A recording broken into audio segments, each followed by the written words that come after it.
Welcome, everybody. Today is the day. Donald Trump has now been subjecting us to our national nightmare for 100 days. In a sense, it feels like it's kind of flown by, and in another sense, it feels like I've aged 10 years.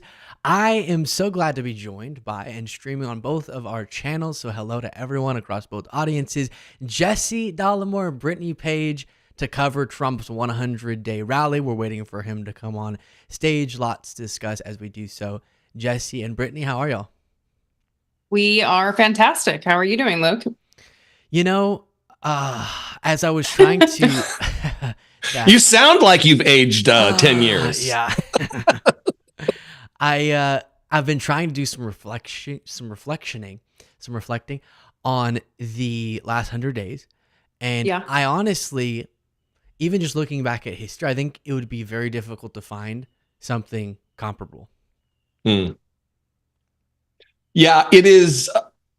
This is the problem with covering Donald Trump and following Donald Trump and being governed by Donald Trump, is the fact that there is no precedence for anything he's ever done or what he does, this term being even worse than the first term.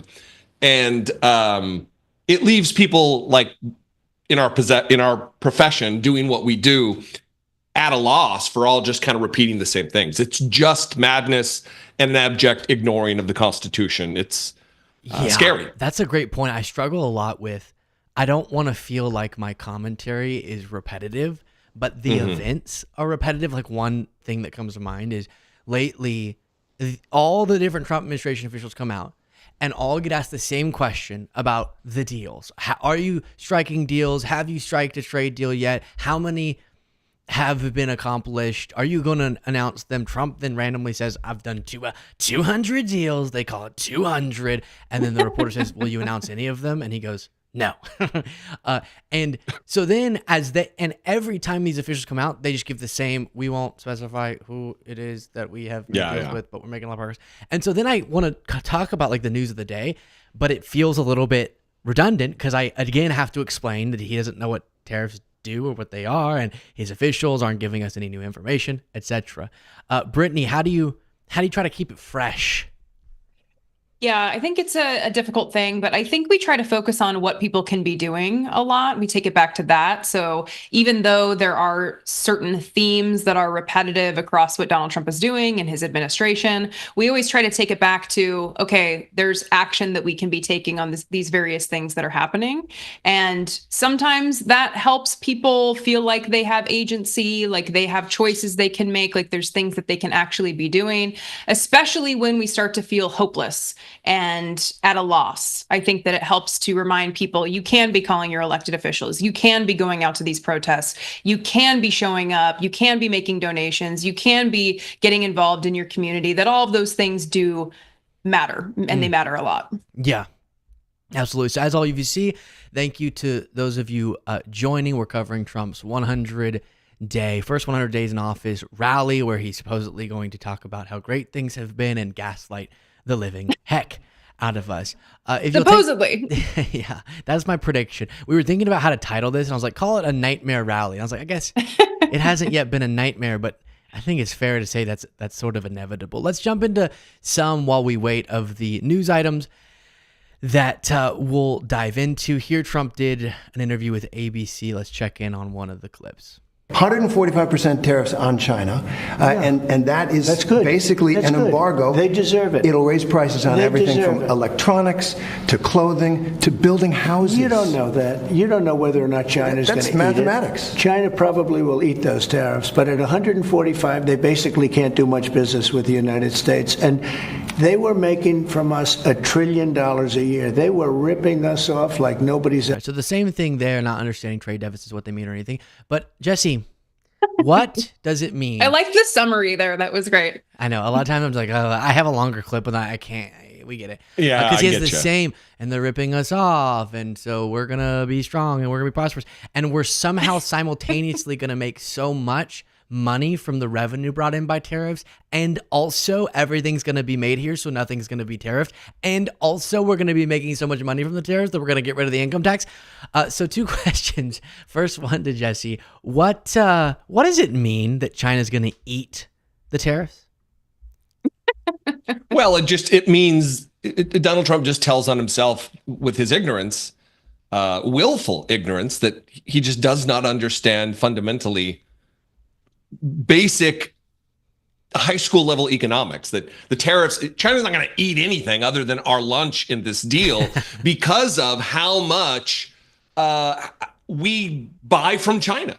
Listen, whether you like it or not, it's a global economy. This is not a situation where we can make trinkets in a factory here in the United States and stand up that manufacturing operation inside of a couple of months. It takes years to do that. And in the meantime, all of the things that we are addicted to in our consumerism culture, we will live without or pay a penalty that is the whatever percentage of tariff Donald Trump puts on it. You're going to be paying extra for that, and more probably than just the tariff, because these corporations are going to be charging even more, so they make just a little bit more money on the deal. Yeah, Brittany, do you take seriously at all? He's been saying, I brought that up, the income tax thing. Maybe we're going to get rid of it altogether. Do you read that as just a complete, like, there's zero serious intention of that? Yeah, I don't. He just says what he wants to say in any given moment. I mean, it's part of like the last person that he talked to, he has their opinion. So who knows who he talked to last, and they told him that. And so now he's repeating it. I don't think he has any coherent message, coherent values, principles. I think he's just going and saying things. And I mean, I'm sure we're going to hear more about it at the rally. It's going to be the best 100 days, the most successful 100 days. No one's ever seen 100 days like this. I can't do that. Also, voice like you can. Also, everyone's going to agree, even Democrats, that it's the greatest 100 days. I was thinking this. Okay, this is huge. Well, let me say this, Luke. Yeah. Let me say this on this while we're waiting for our dipshit in chief to jump the stage. Is the way Donald Trump talks is a conservative fever dream from like the 90s. No president, no legitimate politician, save your Mike Lee types, your Ted Cruz types, would ever float the idea of abolishing the income tax. There's always these far right-wing think tanks that talk about flat tax or consumption tax this and abolishing the IRS and the income tax. But no president, no legitimate leader who would ever talk about this as though it's an actual thing to propose. And it's Donald Trump giving the extreme right wing in our country every single thing they've ever wanted. Yeah, and it's interesting how no matter how much flowery language he uses to try to portray himself as a working class hero, every little thing that ekes out of his mouth proves the opposite. Like that one too. If it were the case, this is not going to happen. 0% chance in my mind. But let's say that he actually started tariffing so hard. He tariffed them so hard and so aggressively, so raw that we brought in so much revenue, which again would mean that the U.S. companies are the ones now footing that bill, then that would become an extremely regressive tax because it kind of, in effect, turns into a sales tax compared to income tax. It's another way, if you actually got there, you mentioned Mike Lee and some of those others, these libertarian ideas often portray themselves to be the working class's dream, but in reality, it would be one of the greatest exacerbations of income inequality we can imagine. This is huge news, as I'm sure you've all seen. I want to get my favorite couple on the internet's reaction to it, but first this. And I'm sorry to jump in, Eric, but I do have a declaration to make there. CPAC relies on the Canadian press numbers to make declarations. Take a look at what we're hearing from the Canadian press right now. They are at this moment in time declaring a Liberal government. Now, whether that is a minority or majority, that is still to be seen. But at this point, at 10:14 p.m. Eastern Time, Canadian press is declaring a Liberal government. Let's go right now to Andrew Thompson. He is at Liberal. Have you seen a bigger self-own for right-wing ideologically aligned figures than Trump single-handedly swinging the Canadian election for his opposition Liberals? Yeah, well, before I answer that question, Luke, I want to go back. You moved on to the next clip before I could get my joke in about Donald Trump going raw on the tariffs. The only thing Donald Trump goes raw on are porn stars that he ends up paying off later. Had to get that one in. Thanks, brother. But thanks for that, Jaden. I appreciate the laughter. Luke seems to have passed out. Here we are. Somebody give this guy medical attention. Let me answer your question now, Mr. Beasley, on the Canadian election results. I'm ready when you are. I don't want to be a part of this. It is, yeah, ready when you are. Yikes. Donald Trump did fumble this and bumble this. He had an opportunity to fundamentally, structurally change the global, or at least a North American political order by giving aid and comfort to the Conservative Party in Canada. And it would have been good for him and his ideologies. The problem is he doesn't operate by what his ideologies, because what Brittany Page just said about Donald Trump earlier, he doesn't have any core ideologies. Instead, he pushed Canadian voters to realize the danger that he poses to their nation, and how the Conservative Party in Canada was not going to do anything substantive to stop him. And it gave the Liberal Party, which was on life support before this election and before Donald Trump, he gave them a big boost, to say the least. If only that message was being received by American voters the same way that it was being received by Canadians. I mean, what is it about American voters that they are not seeing what is happening here? It's something that I'm still struggling to understand. Well, yes, but in American voters' defense, Trump does have unprecedentedly low approval ratings now. It's so fun and so cute and so great that Americans waited until after we elected him to figure that out. Right. But I guess they're figuring out a little bit late. You tried to do in voters' defense, and then you ended up siding with us. Damn it! I tried to help you. Here is the Marjorie Taylor Greene saying that judges, I guess, acting in ways that Trump doesn't like, treasonous. I would say, and I'm going to say what I hear from regular people, that's treason. No one voted for these judges.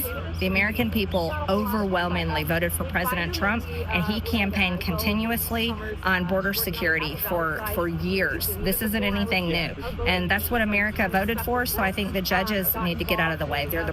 You know, Jesse, Brittany, I keep coming back to this theme on my show of sort of the most hyperbolic, even places where I wouldn't go, liberal predictions about a second Trump term have just all been manifesting. Like when people said, and they would go, no, he was joking, that Trump had dictatorial intentions, and would talk about him saying that, or talking about terming the Constitution or threats against media outlets. You would have so many, even very centrist or even left-leaning people go, all right, let's not go overboard. But now you have Trump and all of his allies just openly arguing against the concept. Every time they do that, oh, Trump was elected, so judges shouldn't be ruling against him. They're arguing against the very concept of our Constitution. Well, and you touched on the historic low approval ratings that Trump now has. There was also a new report that came out from the Public Religion Research Institute, and along the lines of what you're saying of calling him a dictator having been controversial, or even the first time Kamala Harris said at her town hall before the election that he was a fascist or that this was fascism, that was also controversial. But now we're seeing in polling, and this is from this new report in Public Religion Research Institute, that a majority of Americans in this poll agreed with the statement, President Trump is a dangerous dictator whose power should be limited before he destroys American democracy. 52% of Americans agreed with that statement. So the more that the Marjorie Taylor Greenes come out and say these things, the more that outlets like us talk about it to our audiences, the more that people go out into their communities and talk amongst themselves about what's going on, what they're seeing, that message is getting across to people that something is very wrong here and that Donald Trump needs to be stopped before this goes horribly worse than it already is. Also, Words have meaning, Marjorie Taylor Greene. Treason is not just some loose concept that you get to Neanderthal. It absolutely means something in American jurisprudence.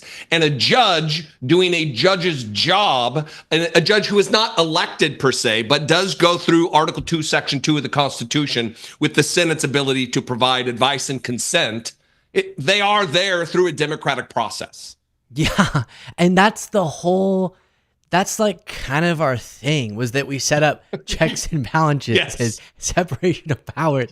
And it was, oh, America, it's cool because we're not going to allow for tyranny. Look at all these cool checks and balances we have. And now they just are completely poo-pooing all over that. And yeah, you know how many times, I'm sure you've experienced this, maybe not with this particular person, but people who had some reputation at some point, like Piers Morgan, would look at me right through the screen and go, Luke, you can't call him a fascist. And right. The rage, the outrage was more significant towards the fact that you referenced Kamala Harris. I think it was like, do you think he's authoritarian? I forget what the term was, but do you think he's a fascist? And she went, yeah. It wasn't even like she would use that a lot. She just got asked and answered it. And it was, my goodness, this is the cause of violence. This is so unfair. Yeah. But then the question is, and it looks like Trump's coming out, so we'll cut to this pretty soon once the, what is it? God bless the USA. He's done. Please. He said it doesn't get copyrighted. But it was more significant. Is he going to hug that flag on the way out? Use that label. I still could use more boosted levels, Jaden, if you can. Than the actual things he was saying. And you said words have meaning, Jesse. It's so irritating how common the defense of Trump is just going, no, he didn't mean, yeah, he said that, but he didn't mean it. Yeah. You know, no, he's the president. We can just take, and then he was presidential candidate. We can just take him seriously instead of doing this thing where we keep effing ourselves because we translate them.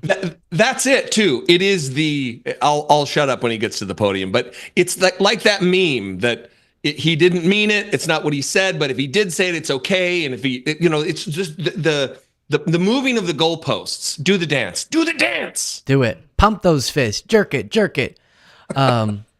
Well, and part of it is that he's so fragile and insecure. And I mean, even watching him walk out here, I feel like you can just read it on his face. Like, he is this very sad figure, but he's almost 80 years old. I mean, for how long are we going to be giving him this out of he doesn't actually mean what he says? He's joking. No, he should be held responsible for what he says. He's the president of the United States. He's almost 80 years old. Like, enough with this. Or is he 80 years old?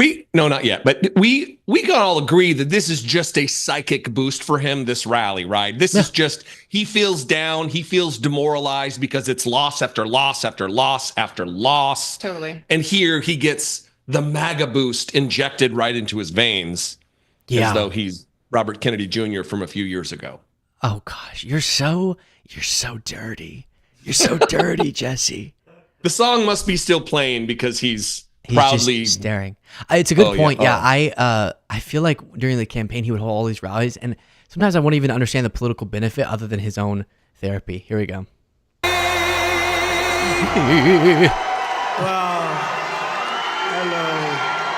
hello, Michigan.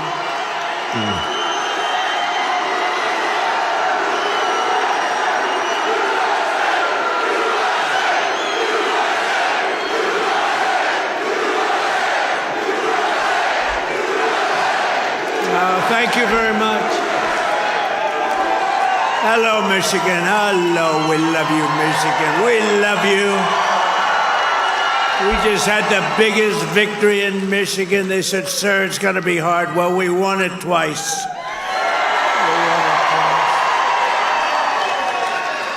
We actually won it 3 times. You want to really know that? But I'm thrilled to be back in this beautiful state. I love this state. Got a lot of auto jobs coming. Watch what's happening. The companies are coming in by the tens. You got to see what's happening. They all want to come back to Michigan and build cars again. You know why? Because of our tax and tariff policy. They're coming from all over the world. They're coming up and they're opening up plants and they're talking to us all day and all night. They want to get here and they're coming in at levels you've never seen before. And I want to thank the auto workers for your support. That was great. But I'm thrilled to be back in this beautiful state with thousands of proud, hardworking American patriots.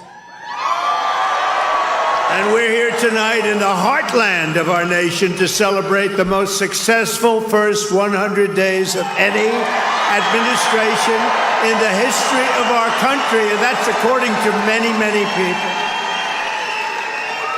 This is the best, they say, 100-day start of any president in history, and everyone is saying it. We've just gotten started. You haven't even seen anything yet. It's all just kicking in. And week by week, we're ending illegal immigration. We're taking back our jobs and protecting our great American auto workers and all of our workers, frankly. We're protecting all of our workers. We're restoring the rule of law, which was sort of out the window with this crazy guy we had. How the hell did that guy ever become president? Could somebody explain to me? How the hell did that happen? There's my friend, Blacks for Trump. I like that guy. He follows me.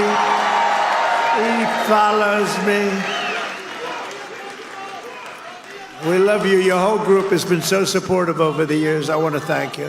Everyone thinks I pay you a fortune. I don't know. I don't even know who the hell he is. I just like him. It's true. Thank you very much. Thank all of the fellas. Okay. Thank them all.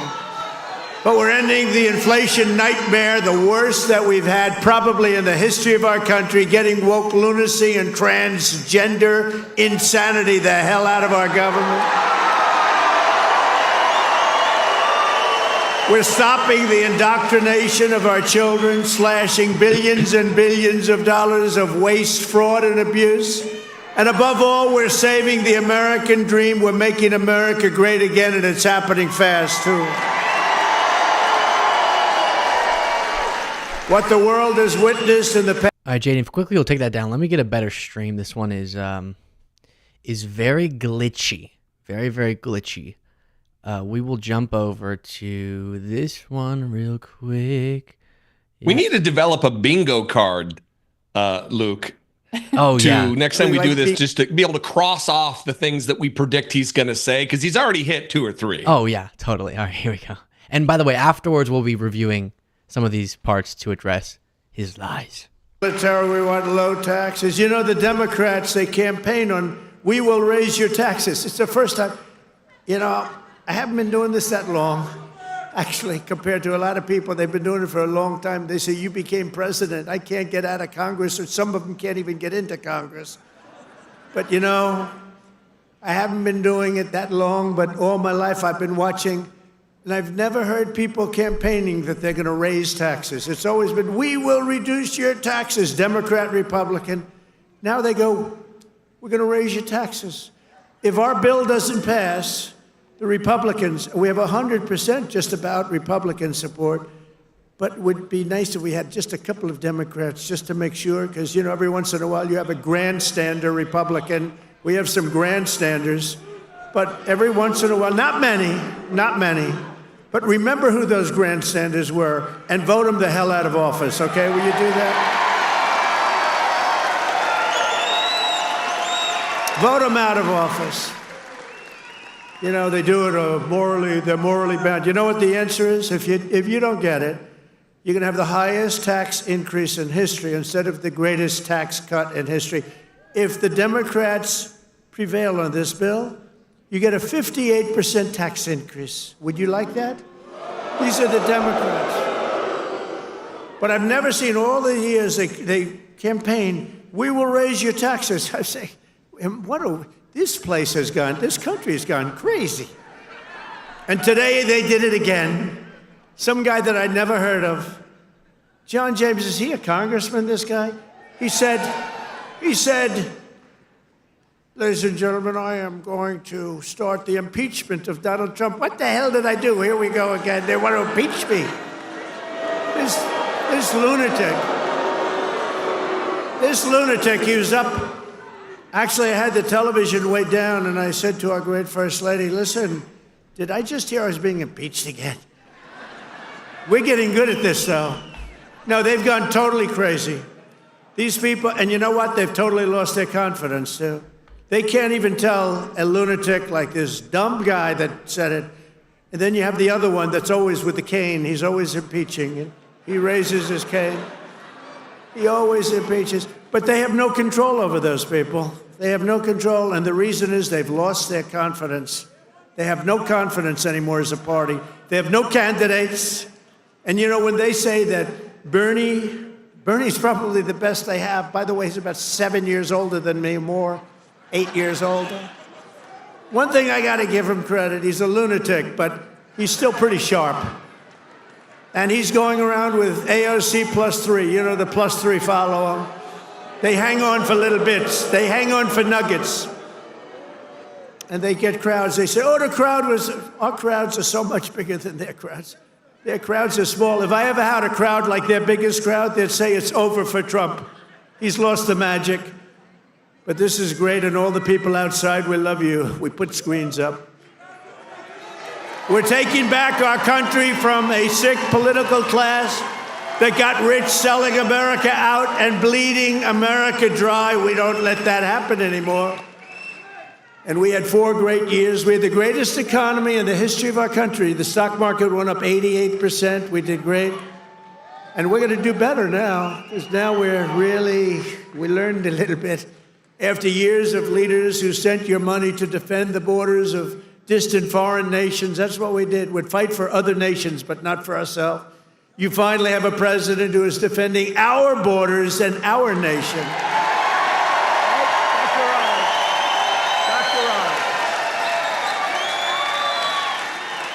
After decades of politicians who destroyed Detroit to build up Beijing, you finally have a champion for workers in the White House, and instead of putting China first, I'm putting Michigan first, and I'm putting America first.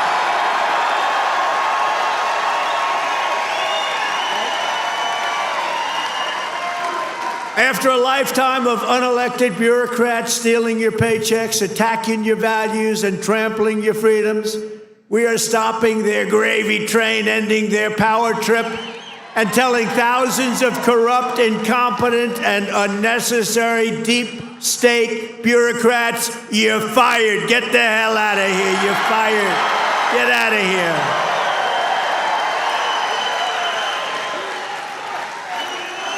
In 100 days, we have delivered the most profound change in Washington in nearly 100 years. I read an editorial today that this is the most consequential presidency in history. How about that? And it wasn't even by a group that would normally be supporting us. It was a group of people that I think they tend to be on the liberal side, but they said it's the most important election. The November 5th, it changed it all. You have to see, well, you hear some of these numbers, but that is the most consequential election that we've ever had in our country. And what a nice thing. I'm going to start again subscribing to that particular paper. Even if I don't read it much, I'm going to subscribe. But it was a very nice compliment, especially from them. They know who I'm talking about. We're ushering out the long reign of special interests and the radical left lunatics, and we're ushering in the golden age of America. That's what we have.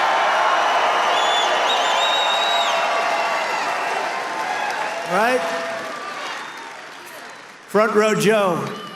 Look at you, front row Joes. I miss you guys. I miss the campaign. You haven't changed.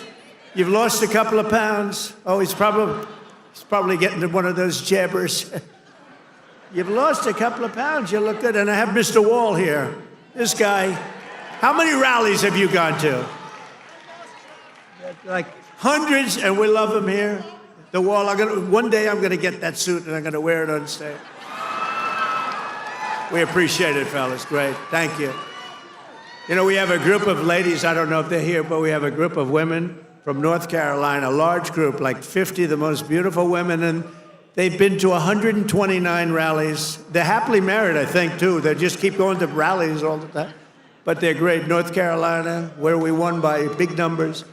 Nowhere has this transformation been more dramatic than our southern border. You have seen a change on your southern border that Sleepy Joe said couldn't happen. Sleepy Joe, the worst president in history, said it couldn't happen. The last administration engineered a massive border invasion, allowing gangs, cartels, and terrorists to infiltrate our communities and rape and murder our citizens, and that is being nice about it. That's actually being nice about it. They are the worst. But standing before you today, I can proudly report that this heinous betrayal is over and that we have achieved the most secure border in American history by far. In American history. For 2 months in a row, we have now set all-time records, and this is by the media, the fake news media, which most of it is fake. We've set all-time records for the lowest number of illegal border crossings ever recorded. Think of that, ever recorded. The number of illegal border crossers released into the United States is down, listen to this please, 99.999%. Think of that, 99.999. 3 people got in. 3. And I got angry as hell at Tom Homan. How did you allow 3, Tom? I called up Christy. Christy Noem's doing a great job, Tom Homan. I said, how did you allow 3 people? No, they allowed a few in for medical reasons. They had a couple of, were very sick. The ones that got in were really very sick, and we had to take care of them, but it was a few people. But 3 people got in versus hundreds of thousands in the last administration. Hundreds of thousands a month were pouring in. Biden had no control. Thank goodness he appointed a great border czar, right? Kamala. She was a great candidate. She was fantastic.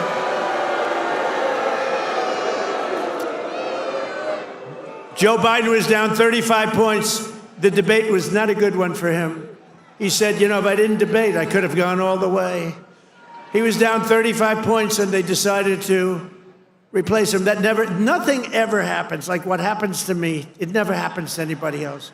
I had to beat 2 candidates, so he's down. This is like you're in a fight. Dana White, the UFC, you're in a fight, and you're just beating the guy so badly, and they say, oh, let's put in another fighter. That's what happened.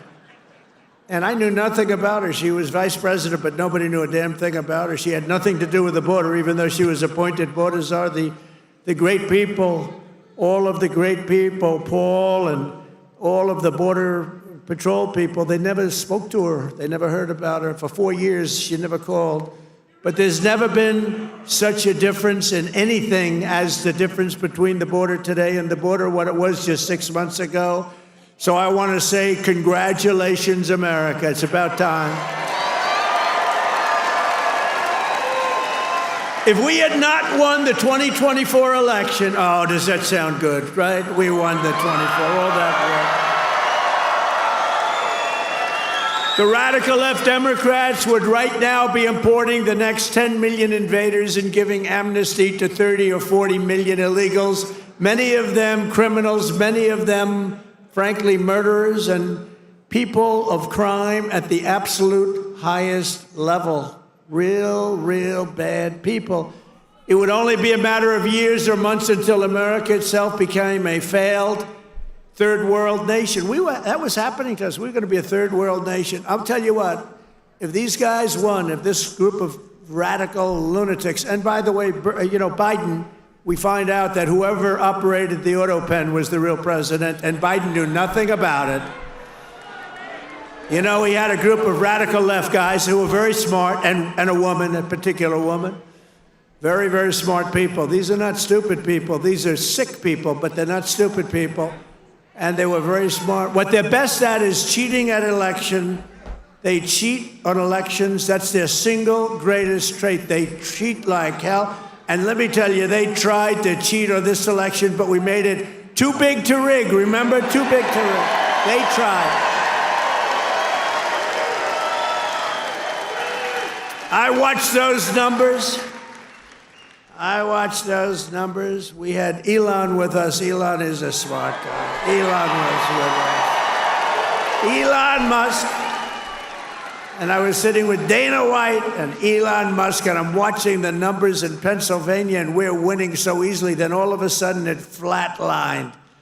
And I said, I think they're cheating again. Look at this. What's going on? I think they're cheating again. And Elon looked at us. He goes, no, you're going to win. They just don't know it yet. And about 15 minutes later, we won, sort of crazy. I'll never forget. You're going to win. They just don't know it yet. But you know what? We made it too big to rig. It was too big. Starting on day one, I deployed the U.S. military to defend our country from the invasion of our border. I shut down all migrant flights. Do you remember when we're talking about people coming in, they're trying to deny it, okay? People are flowing in. They say, no, I don't see any people. It's like, what's wrong? But then we saw airplanes going overhead. We said, what the hell are those airplanes doing? Big Boeing 757s were traveling right overhead, loaded up with people. I say, where the hell are those planes going? They were loaded up with migrants coming in illegally, flying in by plane, paid for by the U.S. government. I'll tell you, they are sick. Remember that day? That was the day we found out that not only do we have to defend it here, we have to defend it not only in the water, but we have to defend it in the air. The planes were going over us. I said, what the hell is that? I banned all welfare to illegals, and I signed an order that will end automatic citizenship for the children of illegal aliens. No citizenship. For years, Joe Biden and the media told us that stopping the flood of illegal immigration was absolutely impossible. He said it was impossible. He didn't know what the hell anybody was talking about. He said it was impossible, that the president had no power to stop what was needed in the form of legislation. He needed legislation. He had no power to get it. But it turned out that all we needed was a new president.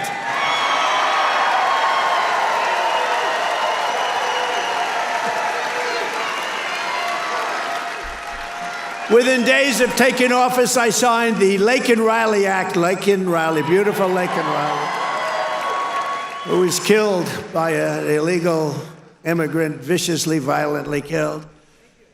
But I signed the Laken Riley Act to facilitate the expulsion of dangerous criminal aliens, and when necessary, we had to put them in jail. We couldn't take a chance that they'd come back in again. In recent weeks, ICE, who are great, these people are great, has arrested dozens of child rapists, along with murderers, kidnappers, drug traffickers, and thieves, and frankly, people from mental institutions. We've designated 6 murderous Mexican drug cartels as foreign terrorist organizations. We have also designated 2 bloodthirsty transnational gangs, MS-13 and Trendiaragua, TDA. Trendiaragua. The highest level of terrorists, and that lets us do a lot of things that you wouldn't be able to do. We got to get them out of here before they kill more people. They've killed plenty. My administration has increased arrests of known and suspected terrorists by 655%. Is that okay? We tried to get it higher. But the courts are giving us a hard time. Can you believe? I won on the basis of, I think the number one thing was on illegal immigration, the border, the people pouring across our border that are from all over the world. They're unbelievably bad. In many cases, unbelievably bad people. I think that was the number one thing. And now the courts are trying to say that, that doesn't matter. I don't think it's going to be allowed to stand. Democrats have vowed mass invasion and mass migration. We are delivering mass deportation, and it's happening very fast. And the worst of the worst are being sent to a no-nonsense prison in El Salvador. Why don't you watch this? Watch this. Take a look.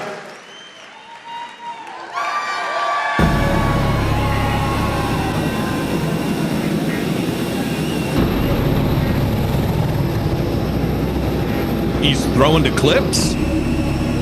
Okay, I guess they're not going to cut to it, so we can do a little intermission before he starts talking again. Thus far, a lot. You know what I think is going to happen? I think he's going to try not to talk too much about most of what he's been doing. Obviously, he sees the border as, I think I saw him polling, if you ask specifically about the border, that's the one issue where he's above water. Everything else he's wildly unpopular on, even the issue of immigration at large. Yeah. So far, what are we thinking? Well, let me say this. I think it's interesting, and it's something it's a commentary that's been made before. Again, all this is repetition because he never changes, but calling radical left Democrat, everything's radical left. Name me a radical left Democrat. I mean, he thinks Chuck Schumer is a radical left Democrat. 15 Democrats just voted to confirm his nominee to be the ambassador to China. 15 Democrats. Are they radical left Democrats that are still enabling this fascism? Bizarre. Yeah. I also am spending a lot of time looking at the people that are cheering and so excited to be there and championing what he's saying. And I guess I'm just wondering what they think about the fact that he hasn't followed through on anything that he said he would do. On day one, he said he would fix the high prices, right? He said he'd bring down the prices of groceries. He said that he would end the war in Ukraine, like it would be over in 24 hours. None of that has happened. And of course, Donald Trump will say, well, I was speaking in jest. I was joking. I wasn't actually being serious. You can't actually do those things. Well, you said you would. And these people voted for him because of those reasons, they say. And so you wouldn't think that they'd be standing there cheering these things that he's saying. Consumer debt is at all-time high. More people than ever, more Americans than ever are using buy now, pay later to pay for their groceries. We're in a very serious situation here where the concerns that people said caused them to vote for Donald Trump have not been addressed by Donald Trump. And yet he's just saying a bunch of things about migrants, immigrants, and I guess that's good enough for them. Does that mean they voted for him because of the racism? Well, the problem lies in that this isn't the audience here isn't a cross section of the United States. This is the most loyal MAGA following for Donald Trump. This is the cult here. Yeah. So this is the 32% of his polling that approves of his performance that will never evaporate. They're never going away. He literally could shoot somebody on Fifth Avenue and he wouldn't lose their support. Yeah, absolutely. And I think that what's interesting, there's a lot of people in my life who during the campaign, I would go through one horrific thing after another that he's saying. And again, the sort of existential threat that was posed to key democratic institutions, it looks like he's about to pick up. So I will unmute in a second here. I want to go back to them and say the issue you told me you were voting for him on, which is prices, he's been terrible on. Are you flipping it around, or was that really just your excuse and it wasn't genuine? Here's more. President Trump, America is a dumping ground for criminals no longer. They're not even trying to come in. But while we're fighting to protect Americans, the radical left Democrats, who are so bad for this country, are fighting to protect TDA, you just saw that, and MS-13 criminals, and you don't even know which is worse, but they are the top of the line. For years, Democrat politicians did not raise one word of protest as American women and girls were raped and slaughtered by these monsters. They were raped and slaughtered by numbers that you don't even want to hear about. But the second we try to deport them, the radical Democrat Party is racing to the defense of some of the most violent savages on the face of the earth. Who the hell would vote for these people? They're racing to the courts to help them. But this is not what the people want. This is not what they voted for in record numbers. I won the election. We won every swing state. We won the popular vote. And we got 312 electoral college votes. And just this month, 2 Venezuelan members of TDA, Tren de Aragua, were arrested in Washington state for kidnapping a 58-year-old woman driving a power drill through her hand to extort her bank account information, shooting her, leaving her for dead. And miraculously, she just survived, but she's not feeling so well. In January, Tren de Aragua member in Chicago kidnapped 3 women, took them in an alley, lined them up, and shot them each in the head. They all died. And the FBI recently assessed that these vicious gangs have been sent by the foreign regime in Venezuela to foment violence and instability in the United States of America. Can't let that happen. And it's not just, in all fairness, not Venezuela. It's all over the world. It's all over. They come in from the Congo. They come in from Africa. The Congo, they've emptied out their prisons into our country. But they come from Africa, Asia, South America. They come from all over bad parts of Europe. That's why we've invoked the Alien Enemies Act to expel every foreign terrorist from our soil as quickly as possible.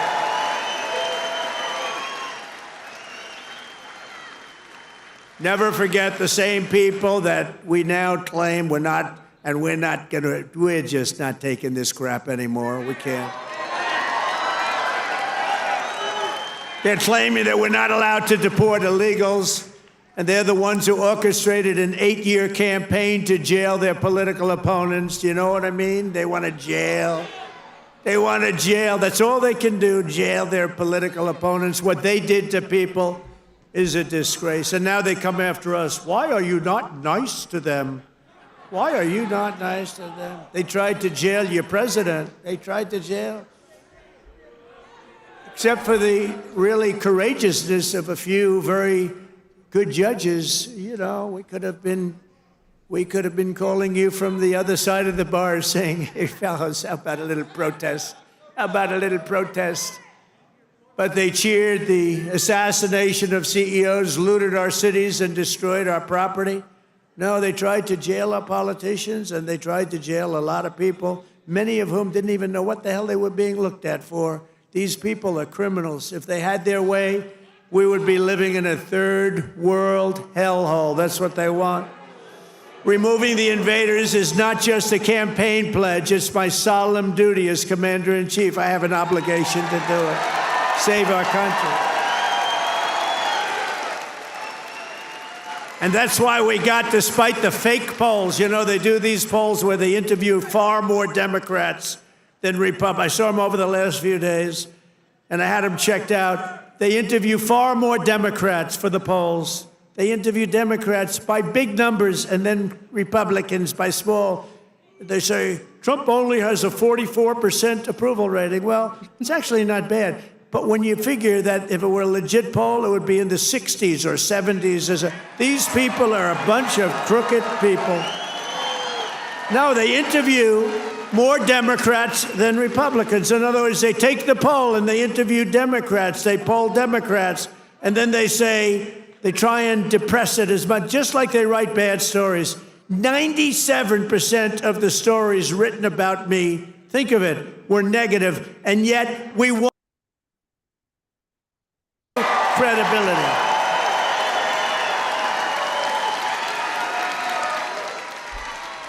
And also, we cannot allow a handful of communist, radical left judges to obstruct the enforcement of our laws and assume the duties that belong solely to the President of the United States. Judges are trying to take away the power given to the President to keep our country safe, and it's not a good thing. But I hope, for the sake of our country, that the Supreme Court is going to save this, because we have to do something. These people are just looking to destroy our country. Nothing will stop me in the mission to keep America safe again. It's very simple. Keep America safe again. And our first 100 days have also produced historic results in the battle to defeat Biden's inflation disaster and bring jobs and wealth back to America and bring them back to Michigan, okay? We want to bring them back. As an example, since I took office, the cost of eggs is down 87%. Now, right? You remember a few weeks ago, before Thanksgiving, before we heard about it, I heard about it a long time ago. Before Thanksgiving, I heard about it. And then I was hearing that I wasn't president. This guy was barely president. Nobody knew, was he president? Who the hell was president? To this day, I say it was the one that operated the auto pen, but what do I know? But I was hearing about eggs, and then all of a sudden we have a great election victory. And my first week in office, they start screaming at me, what about the price of eggs? Eggs, eggs. I said, I've only been here for 6 days. I was there 6 days. I said, what's wrong with eggs? They said, the price of eggs has gone through the roof and you won't be able to have them for Easter. So I put our very capable Brooke Rollins, who's our wonderful Commissioner of Agriculture that you know in Michigan. I said, Brooke, I've only been here 6 days before I heard, maybe even less, maybe 5, maybe 4. But it was my first week. And I said, Brooke, you got to save me here. I'm getting killed about eggs. What the hell's going on with eggs? She said, well, you can't get them. The price is through the roof. And it looks like we're going to have a real problem for Easter. You're not going to have eggs. I said, Brooke, that doesn't sound politically viable to me. That doesn't sound good. Because nobody's going to believe me when you get out there that it's Sleepy Joe Biden's fault. So, Brooke, you got to get going, Brooke, please. And she did a great job. And you had so many eggs for Easter, and your price was down 87% from that point. Prices are coming way down. You know, the fake news doesn't say. They said, he pledged. Now, I pledged safe borders. I pledged all sorts of things. But they said, he pledged to bring prices down. Well, that's what I've done. They're trying to say the prices have gone up. Your energy, your car, your gasoline, they have 3 states this week, a couple of days ago, that were $1.98 a gallon. So gasoline prices are down by a lot. Energy prices are down. Mortgage rates actually just went down. Prescription drug prices just saw their largest monthly decline ever recorded. How about that? Remember what you heard. Prescription drug prices just took the biggest plunge ever since they've recorded the prices, which have basically gone up, except for my 4 years. They did pretty well, but we got to know that system. The system is a bad system, but they just took the biggest dive ever in the history of prescription drug prices. Think of that. That's a big thing. I got to say it again and again, because they will never tell you that. The fake news will never tell you that. Grocery prices have gone down. Everything's gone down. And yet, I saw this person on MSDNC, which I think is probably even worse than CNN. It's probably worse. Probably worse than CNN. But I saw this horrible, horrible anchor. How these people get jobs. I wouldn't hire them to do the most menial of chores. But I saw this person. He campaigned on bringing prices down. Every price has gone down. What am I going to do? I mean, think of it. Gasoline was almost $4 not so long ago. And now, Mike, we just hit $1.98 in a lot of states. Think of it. And they're saying, and you know what? And inflation is basically down. And interest rates came down despite the fact that I have a Fed person who's not really doing a good job. But I won't say that. I want to be very nice. I want to be very nice and respectful to the Fed. You're not supposed to criticize the Fed. You're supposed to let him do his own thing. But I know much more than he does about interest rates, believe me. Core inflation has reached the lowest rate in 4 years. And last month, we had the largest drop in consumer prices since the pandemic. This is all done in 100 days. Think of that. This is all done in 100 days. But when you watch the fake news, you see fake polls. Again, they poll more Democrats than Republicans. Democrats aren't going to say, I'm going to vote for Trump. And we still got 45, 44%. But on the legitimate polls, I think we're in the 60s. I think we're in the 60s or 70s or something. In 3 months, we have created 350,000 jobs. Think of that. For the first time in recent memory, job gains for native-born Americans now exceed job gains for foreign workers. This is for the first time, and nobody even knows when, Americans now are doing better than foreign workers. How about that? I mean, that's okay. I want everyone to do well, but that's okay. And to curb inflation, we're cutting a record number of job-killing regulations. We beat in the 4-year first administration, which was a tremendous success. We cut more regulations than any president in history, including 2-term presidents, including Roosevelt, who was more than a 2-term president. We cut more regulations than any president in history in 1 term, and now our 2nd term. And, you know, I don't know why. It was so important to win because they used to say, the fake news, to be a great president, you have to serve 2 terms. So now we're going to serve 2 terms. Now they've taken that one. Cross. Right? Right, Dr. Oz? Cross that one off. Cross that one off. No, they say it all the time. When I was out, they say, well, they go on 3.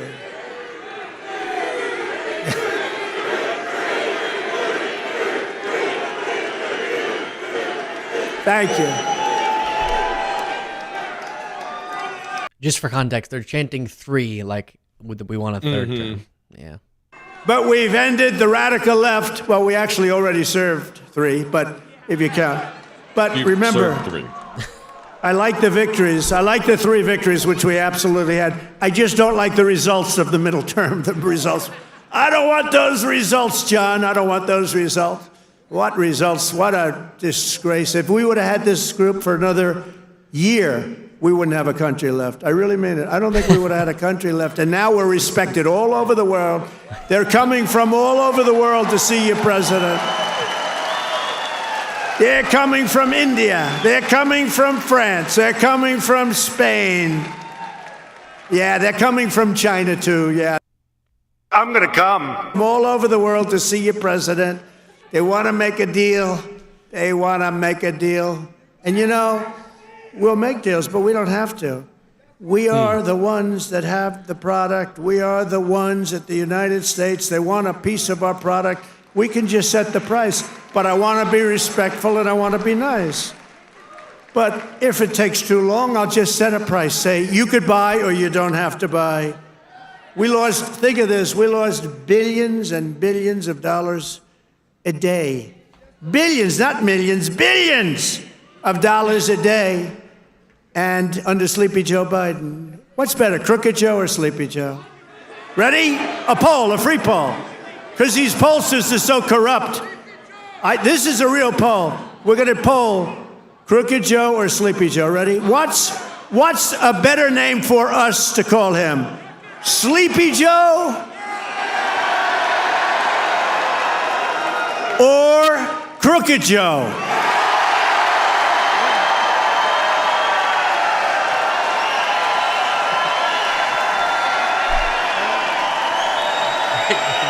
Lowest common denominator. I'm not surprised. This happens. I sort of loved Sleepy Joe. You know, it just had a nice ring to it. Because he had one ability I didn't have. He goes to the beach, right? And he could fall asleep on a cottage drooling out of the side of his mouth. And he'd be sleeping within minutes, carrying the aluminum chair, you know, the kind that's meant for old people and children to carry. It weighs like about 4 ounces. And he couldn't get his feet out of the sand. And he'd sleep. A reminder that we will be doing a recap after he's done speaking where we address all of this, whatever you want to call it. Bathing suit. He's 82 years old. Cary Grant didn't look great in a bathing suit when he was 82. You don't look great. You know, at some point you have other assets, okay? But that's not right. But he'd go and he'd walk in the sand and he'd fall into that thing, and within seconds he was sleeping. I'd be tossing and turning and scheming and thinking and saying, how am I going to beat China? How am I going to stop the war with Russia and Ukraine? This guy could fall asleep with cameras blazing, right? Not too many cameras were blazing, but enough were blazing that you saw it. I thought it was a great ability that he had, actually. We've ended the radical left war on American energy. We've stopped their crusade on coal. Did you see what I did the other day? Clean, beautiful coal. I said, you're not allowed to use the word coal unless you say clean, beautiful coal. So you have guys getting up, Department of Energy. We have great people at Department of Energy. They talk about clean, beautiful coal. You know, China uses coal. They're opening up a coal plant every week, a massive coal plant. But we're not allowed to use it. But now we are, because last week I gave it absolute, total approval. And you know what I don't give approval to? Those stupid windmills that go round and round and round.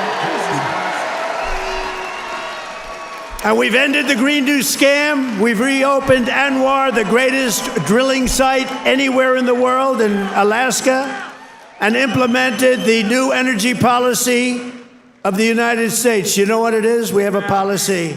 It's called Drill, Baby, Drill. That's our policy.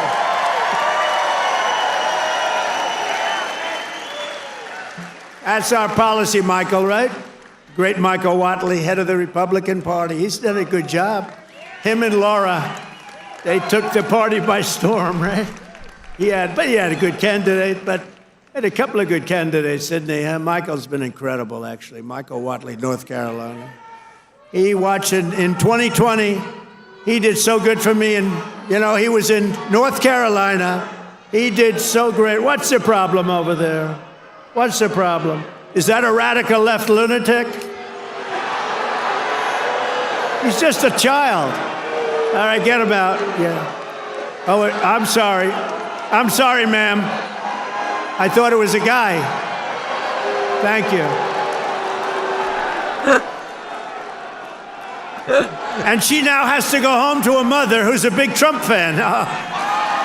Her mother's watching. I'm sorry. I'm sorry. Maybe he shouldn't have banned pronouns. That could have helped him.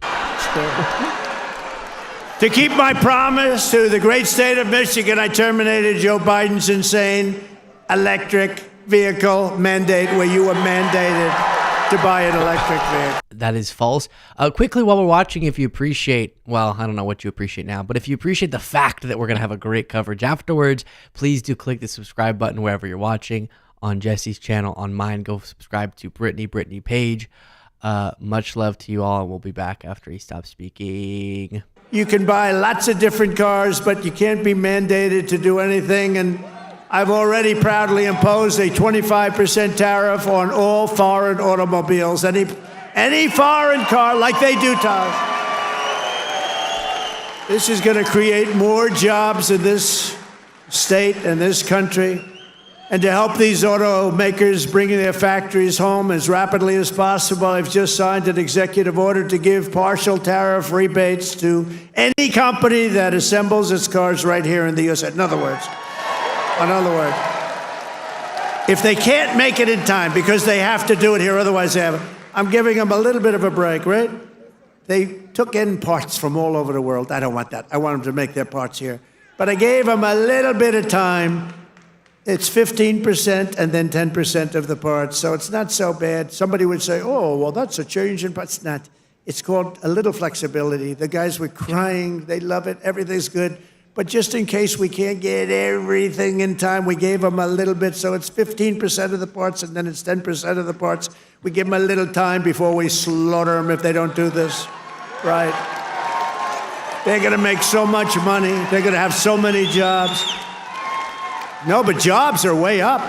Jobs are way up. We're pleased to be joined tonight by Brian Panebecker. Do you know who that is? Of the Auto Workers for Trump.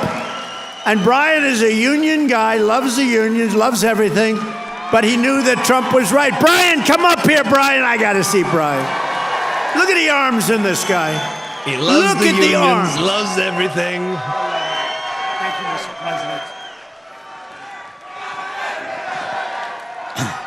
Thank you, Mr. President.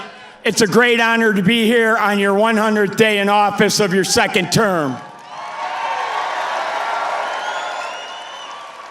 And I just want to remind you of something I told you at one of your last rallies before the election. I've got it on video. I've watched it dozens of times at home.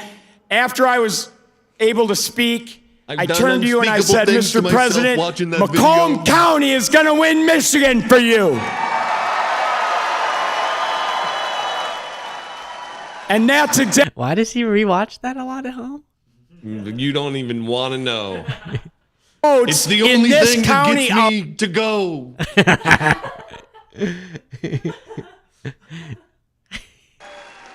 You know, I met President Trump 8 years ago in Novi, and we had never met before. And as I was stepping towards him backstage to get my picture taken, I knew I only had 10, 15 seconds to say something to him before we got our pictures. Fortunately, my son was standing behind me, so I've got a witness to this. And I said, Mr. Trump, we've got the keys to the White House waiting for you in Macomb County. And he kind of chuckled. He said, oh, yeah, how's that? And I said, well, Macomb County is the home of the Reagan Democrats. If you come to Macomb County and you ask for their support and you get it, you might win Macomb County big enough to carry the whole state of Michigan. And that's exactly what he did. I'm going to come. So I want to say thank you to the auto workers, everybody who works in the automotive field, the suppliers, every one of you, the truck drivers. Thank you so much for supporting the greatest president in our lifetimes.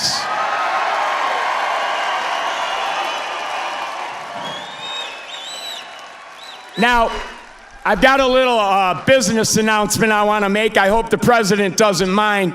But when I was backstage with him earlier and got my picture taken, I said, Mr. President, I've got a deal that you can't refuse. And he said, what's that? And I said, well, I'm writing a book, and it's going to be about my political journey. I've been involved in some things here in Michigan, conservative causes like right to work and the Michigan Civil Rights Initiative.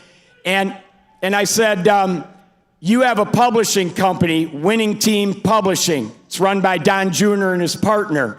I said, I'll agree to use your publishing company if you agree to write the foreword to my book. He stuck out his hand and said, I'll do it. That's how you negotiate with the best negotiator in the world. So listen, I got one last thing to say. Trump is so bored. He's so bored. He's like, get off stage, please. It has to happen. Sri Thanadar, that lunatic Democrat from Detroit, is already threatening to impeach President Trump if they get the majority back.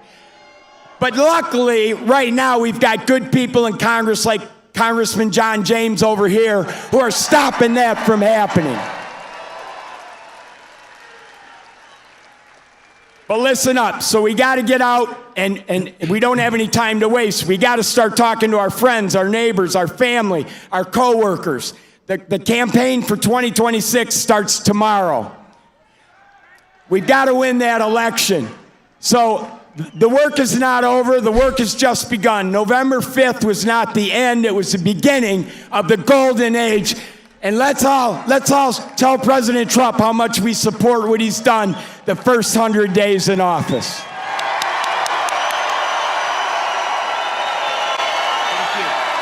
For not having a lot of time to waste. He sure did waste a lot of time. What did you say? I said, for not having a lot of time to waste, he sure did waste a lot of time. Trump, you could see slowly he gets so irritated that his microphone's been taken for that long. That's great. Thank you. Good man. He's a great guy. You know, he was with me from day one, 2015. Before 2016, he was there from day one. He got it. He said, we're losing our car industry. That's what he really cared about. He just said, I've had so many friends who were laid off. It's horrible. They lay us off like it's nothing. And the business went to China, it went to Japan, went to all countries all over the world. They're laying us off, sir. And then he said, we can solve that. I told him, we can solve that so fast. He's one of the early people that got it. And we've solved it. We're going to be doing numbers that nobody's ever believed. We'll be the number one in the world again. Nobody can believe it because we have been beaten up so badly by these countries that have rigged the whole thing. They fight like hell. They're smart. Their product is good, but our product's going to be a lot better. We're going to do something that nobody believes, and he saw it right at the beginning. So I appreciate it, Brian. And he was there at the I love the guys from the beginning. I love those early guys. Those guys are right there. They were there from the beginning, too. No, you're going to see numbers, and you're already seeing them. Look, you know, we have many Hondas coming in, and they're coming in. We let them build their cars here. We don't want them to build them in Japan. We love Japan. We don't want them building them in Japan. We want them to build them here. We want China to build them in here. We want them all to build them right in here. That's what they've done to us for 40 years, and they've drained us. Now we're doing it to them at a better level than they ever dreamed possible. To further rebuild the industrial bedrock of our country, I've imposed 25% tariffs on foreign aluminum and steel. It's keeping our steel mills going. I did that. If I didn't do that with steel in the my first term, we wouldn't have a steel mill in the United States right now, and everybody knows that. I did it for washing machines, too, by the way. That's why I asked the people at Whirlpool They were going to close. They were in deep trouble. I did it because they were dumping machines. I did a 50% tariff, was going to raise it to 100%. They didn't even have to bother. They became a tremendously successful company overnight. They were ready to close. They came to me with tears in their eyes in my office early on, first term. And we're doing it now at levels never seen before, and the results are going to be even better, because we've been abused by friend and foe. And in many cases, friend has abused us more so than foe on trade. So I want to just let you know you're going to be very proud of this country very soon. And with my China tariffs, we're ending the greatest job theft in the history of the world. China's taken more jobs from us than any country has ever taken from another country. And that doesn't mean we're not going to get along. We get along with China. I mean, their tariff now is at 145%. So essentially, that's a big difference between that and zero. But I think it's going to work out. They want to make a deal, and we're going to make a deal, but it's going to be a fair deal. It's not going to be a deal that we lose $1 trillion a year like they did with Biden. That guy was so bad. He was so bad. Under Biden, and remember this, we were losing $5 billion a day on trade, and now we're making money. We're actually making money instead of, do you know what 5 billion, think of it, Mike, how many pillows do you have to make to lose $5 billion? You can make them for 1,000 years.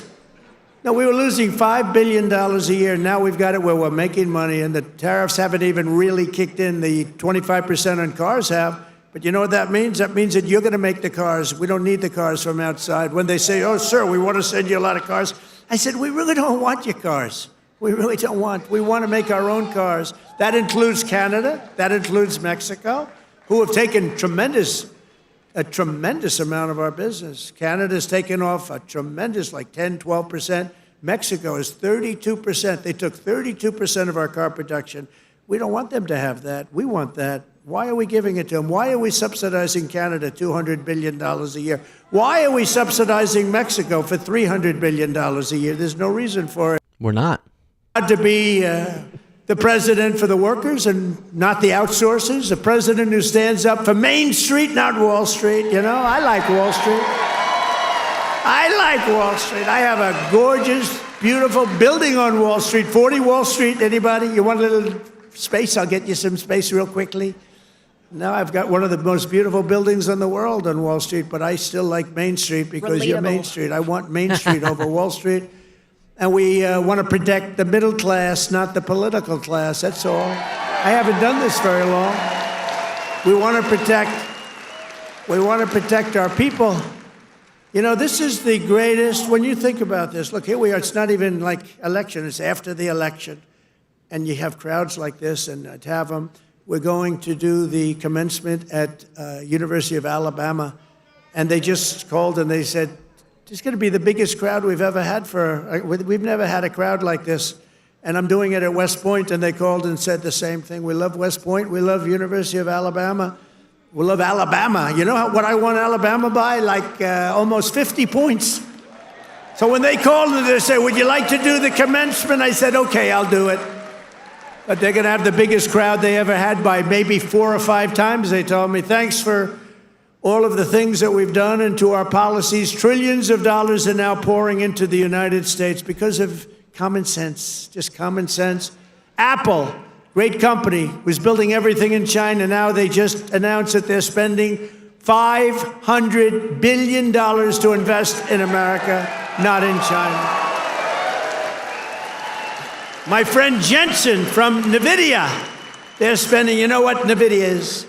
They're spending $500 billion. TSMC, the biggest chip maker in the world by far from Taiwan, they're spending $200 billion in the United States. Amazon, $21 billion. Johnson & Johnson, $55 billion. The Mac, $20 billion. Merck, Stellantis, General Motors are putting in billions and billions of dollars, and many other companies. And as a result of our policies, for the first time in modern history, more Americans believe that our country is headed in the right direction than the wrong direction. They have a poll, a crazy poll, probably a fake poll too, so I don't know, I don't care. But first time ever I think, ever, that they're saying the country is headed in the right direction. Has never happened before. No, it's the opposite. Yeah, I think you read the poll wrong. Accomplished more in 3 months than most administrations accomplished in 4 years or even 8 years, and we're just getting started. Believe me, we're just getting started. We're pleased to be joined by some great people. A person that number one, I have so much confidence in him. The fake news is after him, really after him, but he's a tough cookie. They don't know how tough he is. Secretary of Defense, Pete Hegseth. Pete.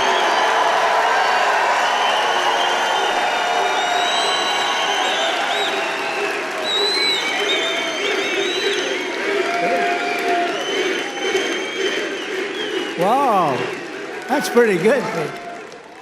How are the Houthis doing? Not too good, right? Houthis. Our new administration. How the Houthis doing, Pete? Wait, let's just go check your signal check. Why is he only worried about the Houthis and not the blowfish? Image to have a television show. He's the top. I mean, he went to Harvard. I shouldn't even mention that anymore because that used to be a good thing. Today it doesn't mean much. But he went to University of Pennsylvania Medical School, top student, top doctor, top everything. One of the smartest guys in medicine, also a big star, Dr. Mehmet Oz. Dr. Oz, thank you, doctor. Thank you. A man who waited today just came here. He was all sweaty and grimy. I said, what the hell happened? He ran into the building because he wanted to vote in Congress, and I hear we passed the vote. John James by a lot, right? And thank you for making it here. He had a vote. I said, John, do me a favor, stay and vote. We're voting essentially on the big, beautiful, that gorgeous, big, beautiful bill.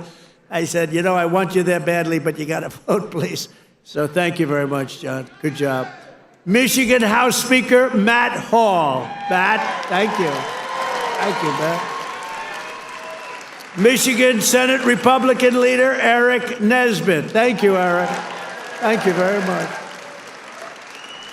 Michigan GOP Chair Jim Runstead.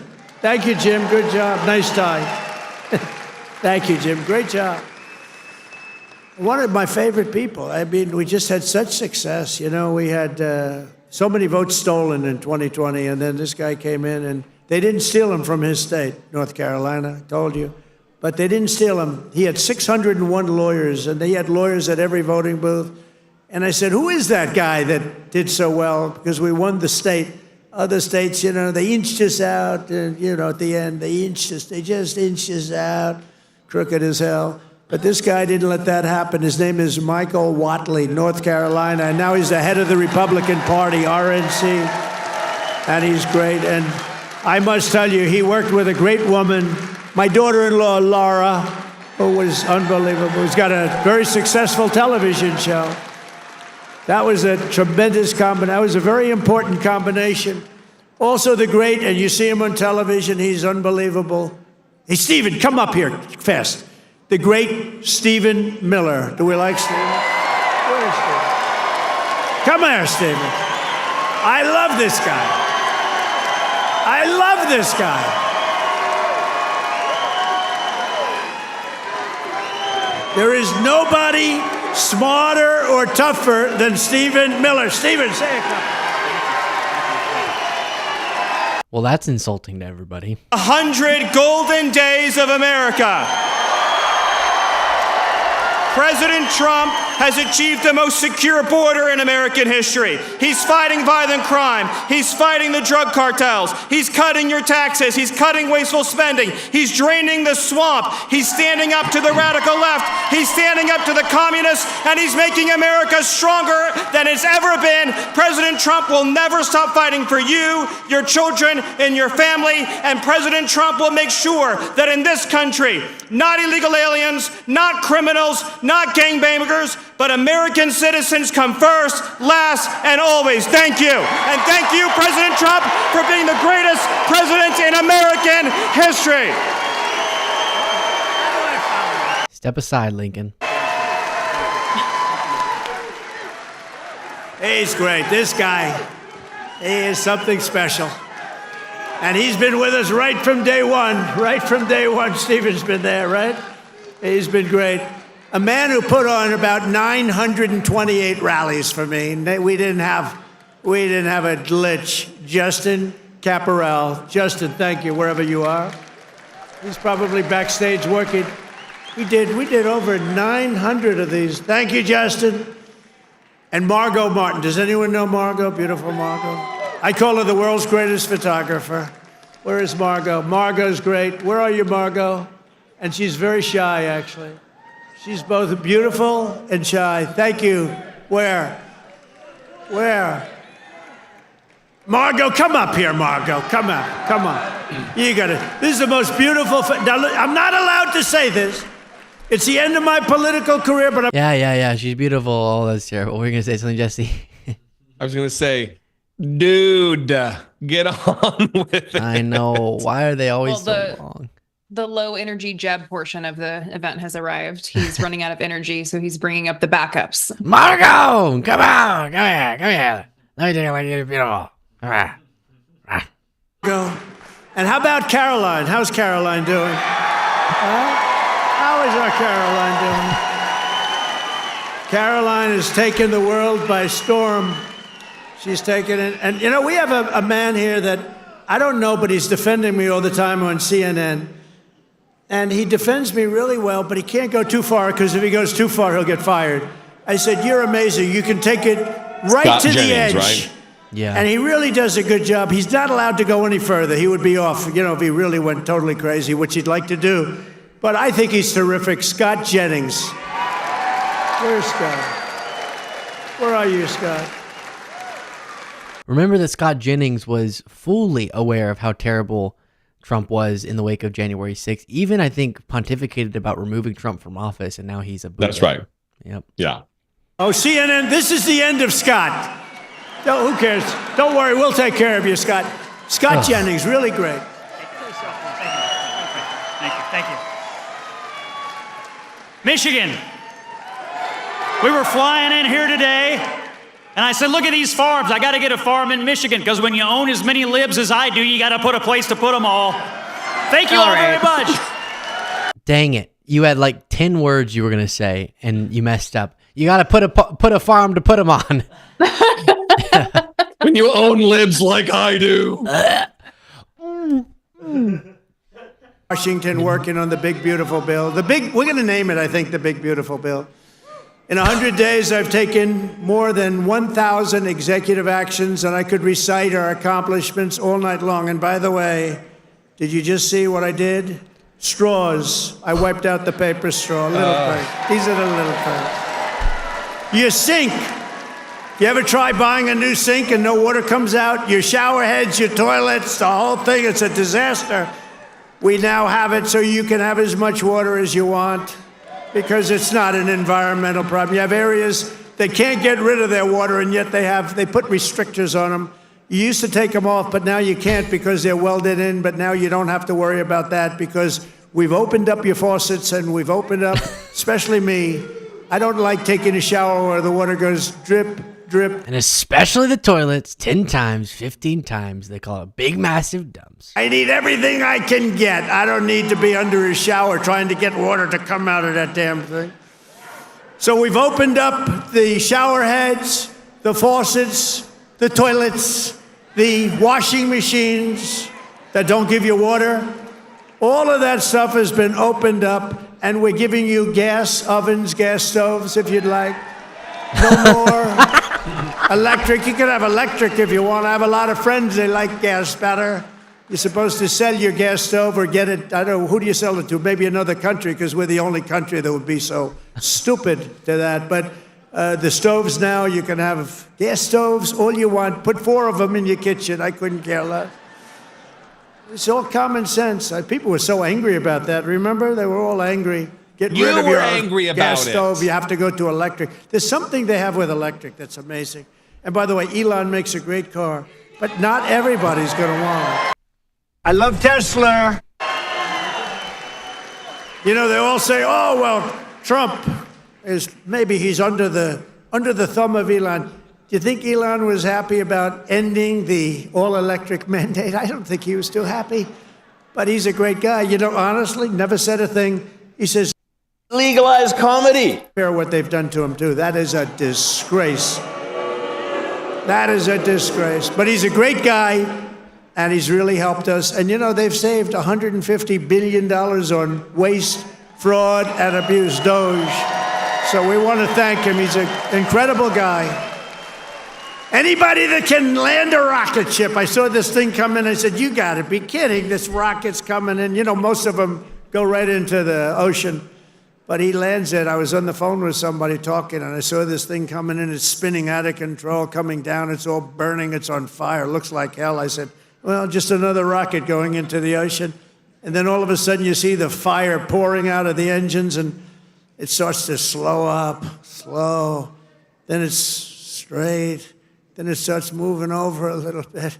Then I say, oh, no, it's hitting the gantry. It's going to really hit. dragging it out, isn't he? And the engines go, rah, straightens it out. And it gets hugged like you hug your beautiful little baby, right? And I said, who the hell did that? It was Elon.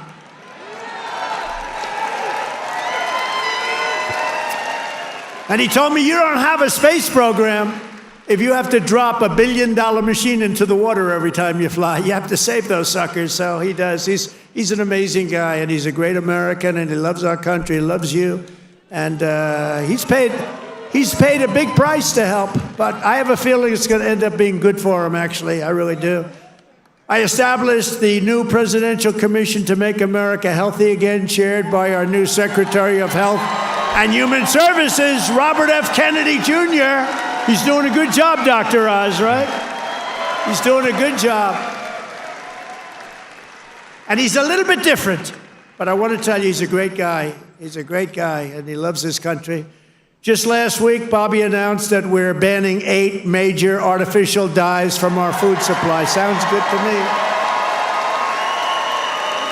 And on day one, I created that right now, very successful Department of Government Efficiency headed by Elon. That was a big thing doing that. I mean, the numbers are really incredible. Doge. So it was a very big thing. We terminated the left-wing money laundering scam known as USAID. How about the money that was going out? How about the money that was going out? Billions and billions. They were giving individual people billions of dollars. Can you believe it? People that had nothing, they got $1 billion. One got $2 billion.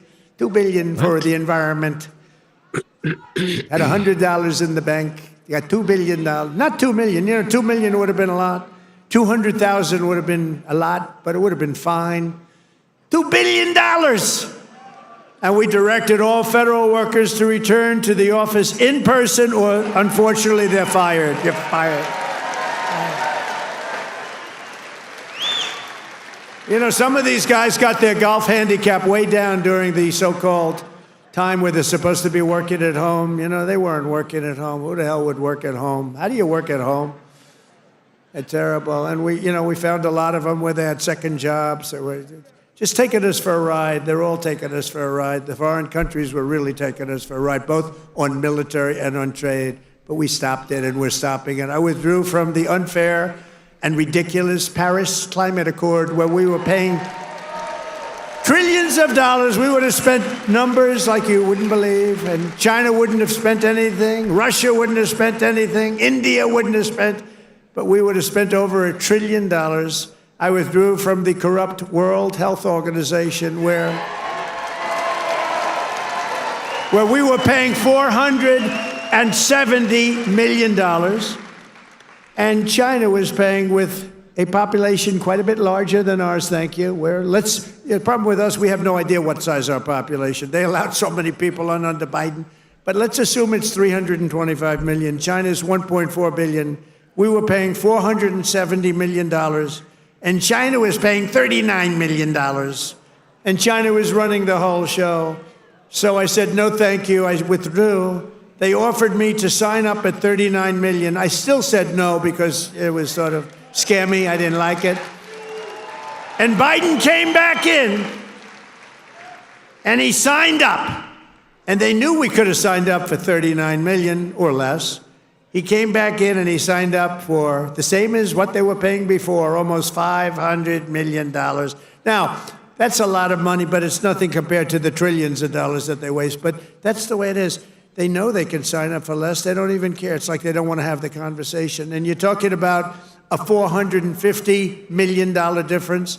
But they came up right in the first week. He said, no, we're going right back in. Okay, I can understand that. But you go in for $39 million. They could make a deal for $39 million. They signed up for $472 million. And I withdrew from the anti-American UN Human Rights Council, which is totally disgusting. In 3 months, my administration has brought home 46 American hostages and citizens detained abroad. We paid nothing. We don't pay. We don't pay. You know, if you pay, those kidnappings go way up. We don't pay. Every time Biden brought people back, he'd pay $6 billion. $6 billion. $6 billion. 3 times they brought back 3 hostages. Oh, how is it? Well, I think it's a fair deal. What do we pay? $6 billion. Wait a minute. For 3 people, $6 billion. $6 billion. It's not right. I mean, it's just not right. They have no idea. Honestly, grossly incompetent, stupid people. More than Biden brought home in 4 years. We brought more back in just a matter of weeks than Biden brought home in years. And he paid a fortune and we paid nothing. We got Mexico to turn over 29 of the biggest cartel leaders in their country.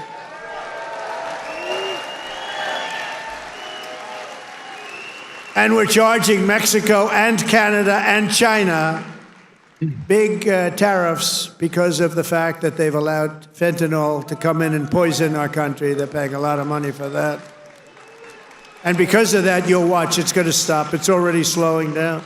Within 6 weeks, we also apprehended the terrorists responsible for the attack that killed 13 American service members, known as Abbey-gate. I got to know them. I got to know those families very well. They're devastated during the disastrous withdrawal from Afghanistan and brought him home. I mean, we brought this guy home to America. We got the guy that did it. We got him. They were looking for years, but we got him. It took us to get him. We got him in the first month. He just said 6 weeks. Brought him home to face justice. And it was that gross incompetence that probably led Putin to go in and attack Ukraine, because they were never going to. That was never going to happen. If I were president, the Ukraine-Russia war would have. You were president right now. Chance. We have ended the weaponization of law enforcement and fired Joe Biden's handpicked. These are pro-crime U.S. attorneys, except if it's a political person like me. You know, I was under investigation more than the late, great Alphonse Capone. Al Capone was the greatest gangster of them all. If he had dinner with you and if he didn't like you, you were dead. You were a dead person. You'd be under a foundation somewhere in a nice big building or sports center going up. And I spent far more time under investigation than Alphonse Capone. How about that? You like that? I didn't like that. I didn't like it. We removed senior FBI officials who were corrupt and misdirected the resources they sent to SWAT teams after grandmothers and J6 hostages, what they did to those J6 hostages. And they did nothing to the people that took over Portland and took over Seattle. They literally took over a big portion of Seattle, or in Minnesota, Minneapolis. You remember that disaster where they said, no, this is a peaceful rally. The CNN lunatic anchor, the guy has about the personality of an ant. This is not a man meant for television. He said, no, the rally is quite peaceful. Then he got hit with a brick or something. And over his shoulder, the entire skyline of Minneapolis was burning. You remember that one? The entire skyline was burning. And I have to be careful because that gentleman right there, one of the greatest purchasers of advertising in the history of the world, Mike Lindell, there has never been a better purchaser. He comes from Minnesota. No, congratulations. He's the greatest purchaser of ads in history. If he would have bought my ads, I could have had 10 times more ads on. There's never been. Is there any station that doesn't have a pillow ad in? But he's great, and he's doing great, and he's got a beautiful new wife and all that stuff, and I'm proud of you. Look at him holding hands. They're still holding hands. I'm very proud of That's nice. Usually by this won't time, even hold my hand. usually in a lot of people I know, Mike, by this time it's over. It's over. Look at you. Like me. Saw that. I pardoned hundreds of political prisoners who had been grossly mistreated. We created a brand new DOJ task force on anti-Christian bias. It's a big problem. I stripped the security clearances of the disgraced intelligence agents who lied about Hunter Biden's laptop from hell. Remember the laptop from hell? Remember the laptop from hell? When you had the 51 agents, they said, oh, Russia did it. Russia did it. Russia did everything. Russia did it. And it was all like horrible. That's not what they said. You hadn't seen the worst of it, but it truly is the laptop.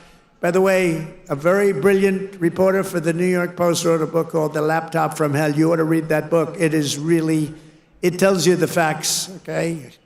It tells you the facts. Mr. Vine, the great... It has Hunter Biden's nudes in it. Book, actually, The Laptop from Hell. We also terminated the clearances of the Biden crime family and Joe Biden himself because he's corrupt. And I banned all government censorship and restored free speech in America. We have free speech. We didn't have free speech. We didn't have I ended all of the lawless so-called diversity, equity, and inclusion bullshit all across the entire federal government and the private sector. And I made it the official policy of the United States government that there are only two genders, male and female. Shoo-wee! And a really easy one. This was the easiest one I had. I banned men from competing in women's sports.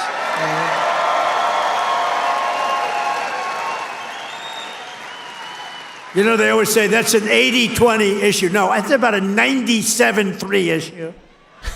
I also proudly banned the use of puberty blockers and other chemical and surgical, right?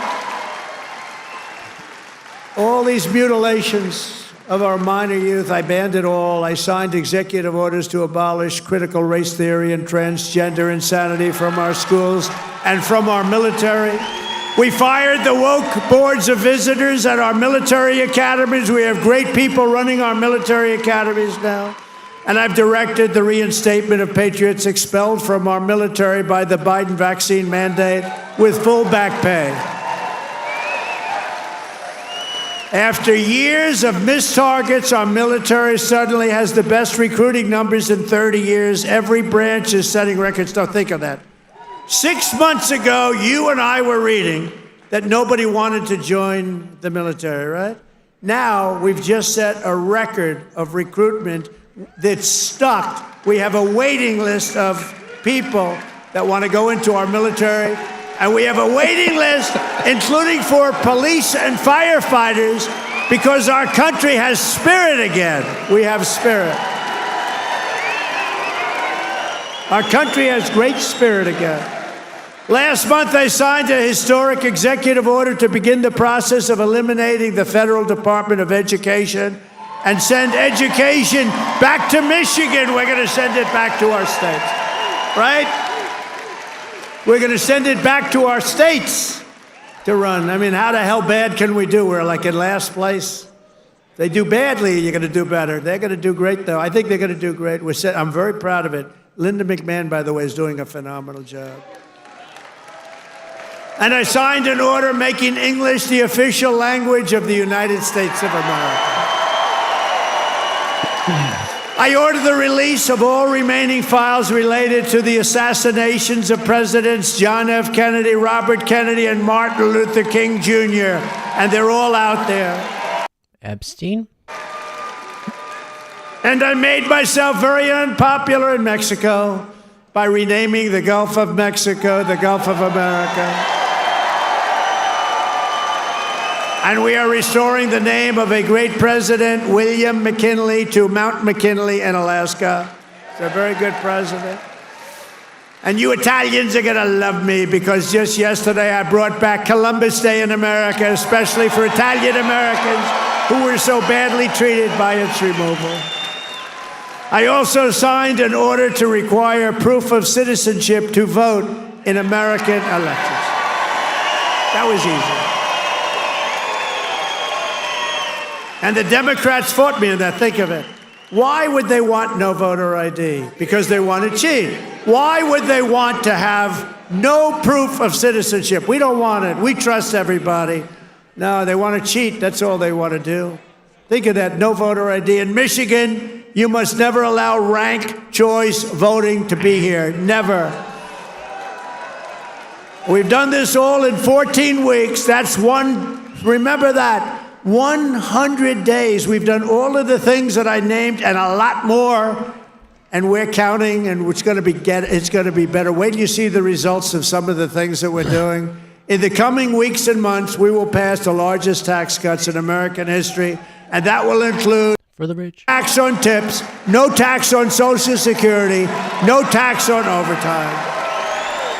It's called the One Big Beautiful Bill, and it will be the biggest bill ever passed in our country's history. It will include the biggest tax cuts, regulation. Right now, estimated to add $7 trillion to the debt. Just that one big beautiful bill. More than $1 trillion in wasteful and unnecessary spending, and in the next fiscal year, it'll all be done. We're going to have something that you won't even believe. We will end inflation, slash prices. We've already ended inflation, raise wages, and give you the greatest economy in the history of the world. That's already happening. With our tax bill, the average family's take-home pay will be at least $5,000 more than it was just a couple of months ago. We will always protect Medicare and Social Security for our great seniors with no cuts, and we will defend Medicaid for those great people that are in need. House Republicans are working to invest more money in Medicaid than we spend today. The only thing we're going to cut is the corruption and the crooks that take advantage of some of the illegal schemes.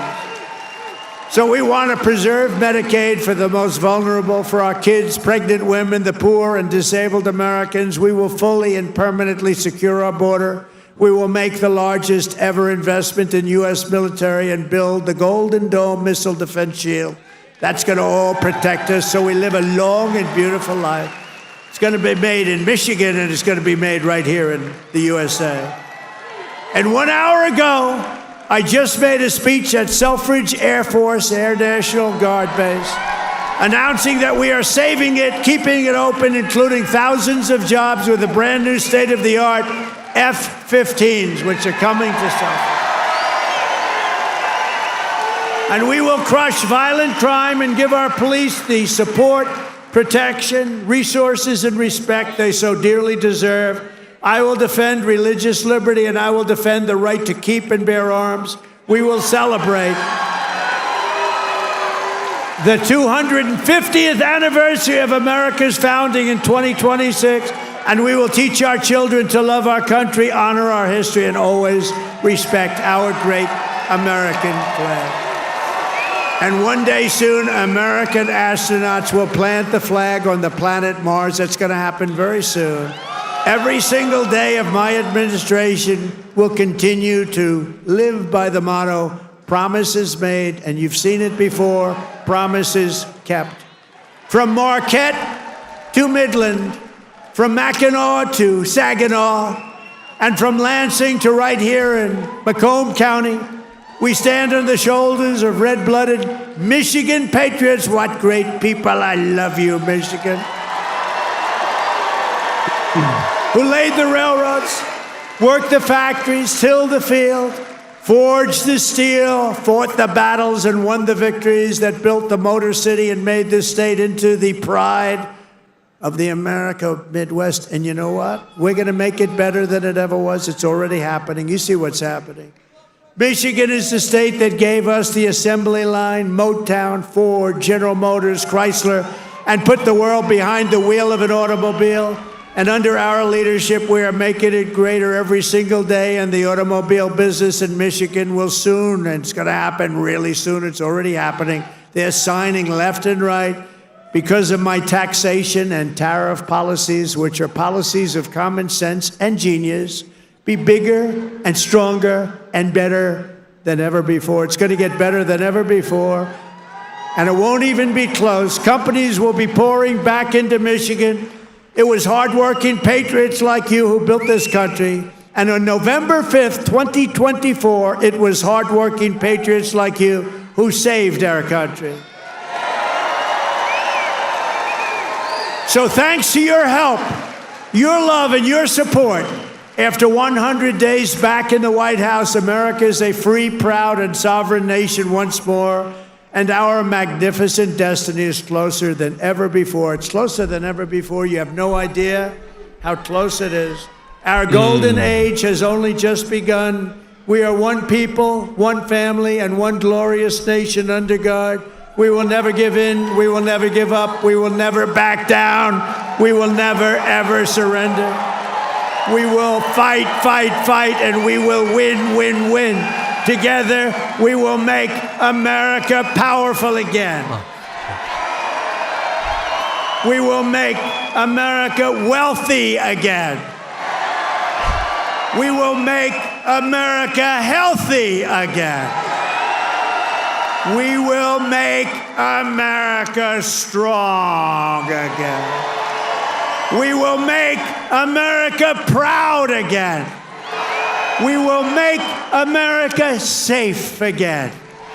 And we will make America great again. I love you, Michigan. I love you. Have a good time. Thank you. Have a good time. All right. There we go. Well, let me just get pulled up. We have our recap ready here in just a second. My goodness. The looks on your faces while this was going said it all. Yeah. It was a lot of that, but also a lot of frustration. And I find a lot of it disturbing because he just stands there and lies and lies and lies. Mm-hmm. And I mean, I guess, should we just go through some of the lies? Should we kind of start there? It is a bummer not being able to fact check in real time because it's just rapid fire jackassery. Yeah. Yeah, I mean, he talked about how, like, Democrats campaign on, we will raise your taxes. And when he's saying that, he's speaking to a crowd of people that Democrats are not talking about objectively. They're talking about people like Donald Trump. They're talking about rich people, wealthy people. And when we look at, like, the Republican tax bill that they're negotiating and going through right now to what they're going to cut to pay for these tax cuts for the wealthy and for corporations, the tax bill is designed to harm the low middle class, the people that Donald Trump said he would help. They are trying to do 1.8 trillion in tax cuts that are going to go to people with incomes in the top 5%. That means households that earn above $320,000. And to do that, this is like based on reconciliation directives to House committees. They're looking at cutting $230 billion from SNAP. That's food assistance for 40 million people. They're looking at cutting $880 billion from Medicaid. That's health coverage for 72 million people. So he can act like he's going to protect these programs all he wants, but they are going to cut these programs in order to pay for tax cuts for the wealthy. And Republicans know it's a liability. That's why they're lying. They know that this is going to be a political liability if they proceed with doing this. Yeah, and before any further analysis, I think we'll sort of start fresh and break down. I have clips to play.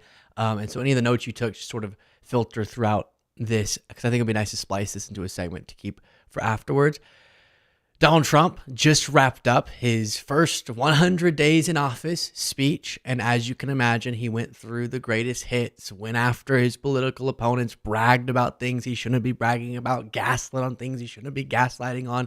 And to break this down, we have a lot of clips from the speech. I want to bring back Jesse and Brittany, Jess Dollemore, Brittany Page. Again, thank you for being with me tonight. So let's get into this. One particularly disturbing moment that just kind of dropped in there quickly was that the crowd was chanting 3 after Trump talked about his second term. Cross. Right? Right, Dr. Oz? Cross that one off. Cross that one off. No, they say it all the time. When I was out, they say, well, They go on 3.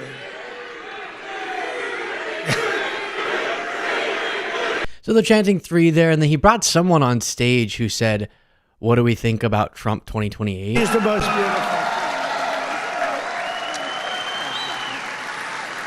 Trump 2028, anybody? Huh? Should we just... The Constitution sucks, anybody? Jesse, it looks like more and more this isn't a joke. Well, it's not. It's not a joke. Even if it was a joke, it's not a funny joke. You don't talk about violating the United States Constitution. Donald Trump already thinks that he can amend the Constitution through executive order, and that's not how this works. That's not how any of this works. It's just a flagrant admission that he wants to be a dictator, that this is an authoritarian power grab. And unfortunately, we live in a system where the Supreme Court has given him carte blanche to act as criminally as he wants without consequence. So it's very, very scary times because Donald Trump has no checks to his power. That's a good way to put it. It's not a joke, and if it were, it's not a funny one. And that's how we talked about this, before we started covering Trump live, his speech, that constantly the way they defend their outrageous statements is by saying either it's a joke or we're not being serious, up until they are. Like, oh, we're not serious about ignoring the judiciary, up until they start ignoring the judiciary, to give people a sense of the general tone and message Trump was touting his first 100 days, despite the disaster that we've all experienced it to be, as the greatest thing ever. And we're here tonight in the heartland of our nation to celebrate the most successful first 100 days of any administration in the history of our country, and that's according to many, many people. This is the best, they say, 100-day start of any president in history. And at one point, he said that someone described it as the most consequential. That could be true, but consequentially bad. What are sort of your headline takeaways, just given that he kind of gave his big take there of the speech after watching it? Brittany, maybe want to start? In terms of how his first 100 days have been consequential, but in the negative? Yeah, or just the speech in general.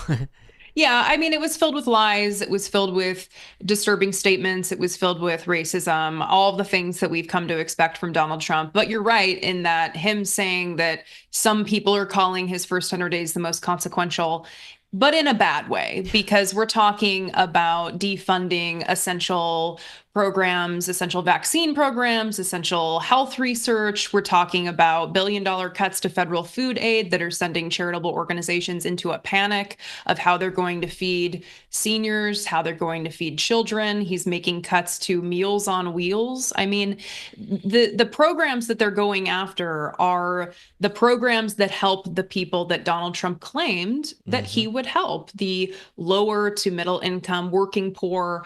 And those are the programs that he's going after. Those are the programs that he's choosing to cut. And he's choosing to cut those programs, things like Medicaid, SNAP, to pay for his tax cuts for the wealthy and corporations. Yeah, going back to the consequential thing, it absolutely is consequential, maybe the most consequential president, certainly the most consequential 100 days, and that's not a positive thing. It's consequential in the way that it's going to take generations to undo the damage that has been wrought and brought against the United States and our institutions and our norms and the well-being of our people. That's what consequential means in this case. It's not a positive thing. Yeah. One sort of odd moment, I agree with you both so much, but we'll do this one real quickly. Scott Jennings, the CNN contributor, came on stage and looked like a little boy at a candy shop. Take care of you, Scott. Scott Jennings, really great. Thank you. Michigan. We were flying in here today, and I said, look at these farms. I got to get a farm in Michigan, because when you own as many libs as I do, you got to put a place to put them all. Thank you all very much. Good job, Scott. We're proud of you. Great, yeah. Fantastic joke that you just fumbled there, buddy. You nailed it. A big, we expected him to bring this up, but we can't. It's interesting how the chaos makes it difficult to remember all the different things. Like, it's completely slipped out of my brain in different moments that he actually pardoned violent attackers who sought to overthrow our democratic process. Here he references that. We removed senior FBI officials who were corrupt and misdirected the resources they sent to SWAT teams after grandmothers and J6 hostages, what they did to those J6 hostages. And they did nothing to the people that took over Portland. And then on to that. Do you think, I remember like in school, you're studying history. Some things are a little bit ambiguous and there's a gray area. Do you think if we don't ultimately have them rewrite all of history, looking back upon the Trump presidency and act like that will just be obviously black, white, right, wrong? Yeah, I do. I think that there's no way to parse out what happened. We all witnessed it. There's video evidence, there's audio evidence, there's transcripts, there's grand jury testimony, there's actual trial testimony. What took place was an abject failure of our government looking with the rearview mirror look of it.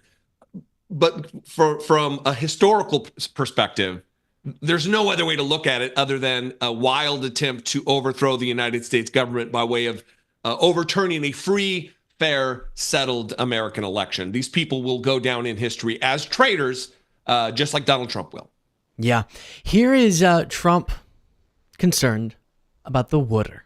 I need everything I can get. I don't need to be under a shower trying to get water to come out of that damn thing. So we've opened up the shower heads, the faucets, the toilets, the washing machines. So if you've noticed that your toilet has been opened up, you can thank Donald J. Trump. Then, Brittany, before we started this little section you were referencing, I'd love for you to go back through these data points, the correct fact check of this statement from Trump. House Republicans are working to invest more money in Medicaid than we spend today. The only thing we're going to cut is the corruption and the crooks that take advantage of some of the illegal schemes. Brittany, he's not lying, right?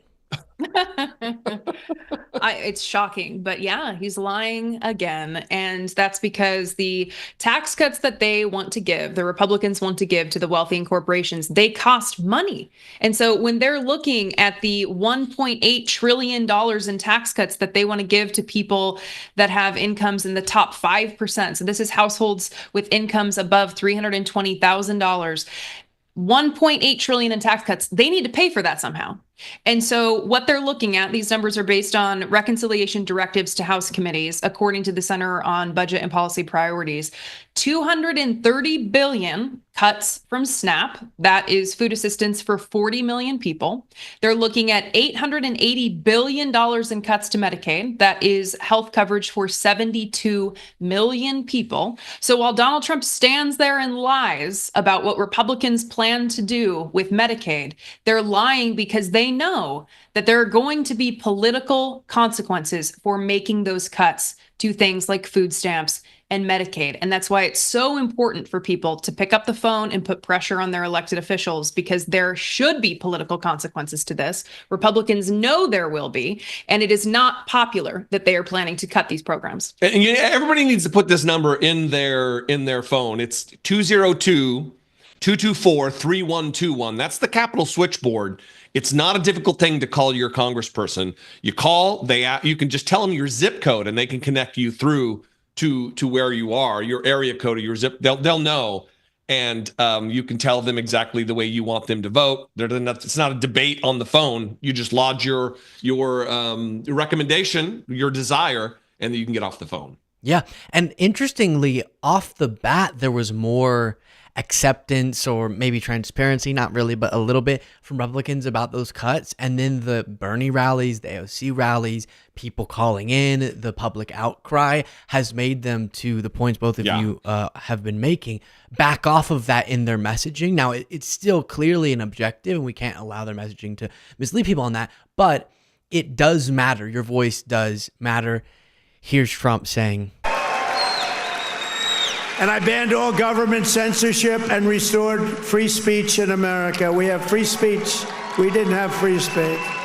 It's genuinely sick how able he is. You said this, Brittany, right when we, or one of you did, right when we stopped, just how it's kind of disorienting watching someone. And whenever we're covering it live, you can't really jump in. So just watching someone and listening to someone so easily, willingly tell one lie after another and then project onto the other side thinks he's actually doing, saying that free speech, I guess, by Sleepy Joe was taken away, and that was attacked as he's actively levying one of the greatest attacks by a president on the First Amendment in American history, going after literally Chris Krebs for saying the election was secure, going after CBS and law firms that represent people he doesn't like, etc., etc. And he can still say with a straight face that he's the warrior for the First Amendment. Not to mention the fact that they're disappearing people who write op-eds in opposition to the position of this administration relative to the Israel-Gaza, the genocide taking place there. I mean, it's an affront to truth and reason and rationality that he would make this claim, and yet the crowd wails with delight as though it's fact. Then Trump says this.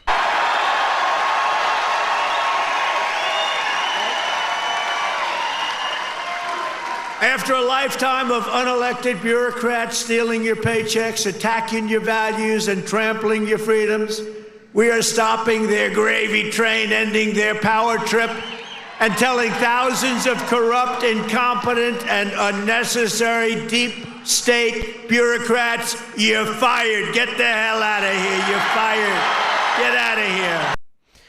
Yeah, and obviously, again, another thing that it was the discussion off the bat when he started trying to freeze funds and all these different things. But even that, the undermining of and the dismantling of the federal workforce has kind of stopped being discussed to the extent that it needs to be, understanding that really the worst effects are to come because our government relies on hardworking people actually doing the stuff. Okay, legislators say, we want to invest in this and we want to create this bridge. Awesome.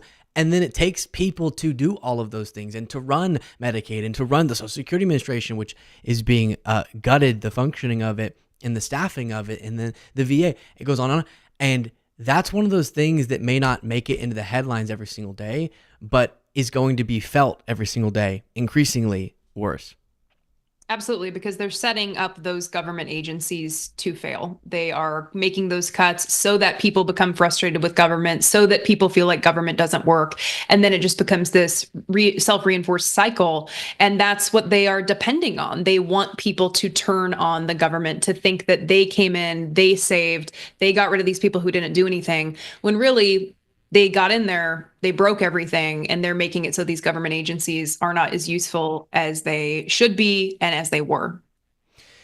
And then he spent a bunch of time, you can imagine, sort of the same rally stuff, but then taking credit for border crossings being really low. And he played a hype video for the El Salvadoran prison, and then he said this on that subject.